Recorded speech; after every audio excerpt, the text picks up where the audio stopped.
Saint-Étienne, Nice, cette semaine, ont accueilli des matchs. On a reçu le roi et la reine d'Angleterre à Paris puis Bordeaux. Et le pape est venu à Marseille. Et donc je veux remercier nos élus, nos bénévoles, les services de l'État et des collectivités qui ont rendu cela possible. On a mobilisé, en particulier ce samedi, près de 100 000 policiers et gendarmes. Sur les 166 unités de force mobile que nous avons dans le pays, toutes ont été mobilisées. On a remis les vacances, etc.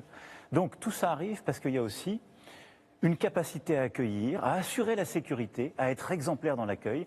Donc je le dis à tous nos compatriotes, grâce à cet effort collectif, vous pouvez être fiers. Et cette France qui était au rendez-vous, cette France qui sait accueillir le monde, qui sait donner cette formidable image, c'est aussi celle que nous saurons être dans 300 jours, quand il faudra accueillir les Jeux Olympiques et Paralympiques. Alors il y a le discours du pape sur les migrants, et puis il y a la réalité politique française, européenne. Oui. Est-ce que vous pouvez répondre au pape, par exemple? Non, le pape a raison d'appeler à ce sursaut contre l'indifférence. Parce qu'à chaque fois qu'on parle du sujet de l'immigration, on parle de femmes et d'hommes, et il ne faut jamais l'oublier. Puis après, 28 000 morts en 10 ans. Et j'ai eu l'occasion moi-même de le dire, mais l'Europe est le continent qui fait le plus. Et donc, ce qu'il faut voir aujourd'hui, c'est que d'abord, nous, Français, nous faisons notre part.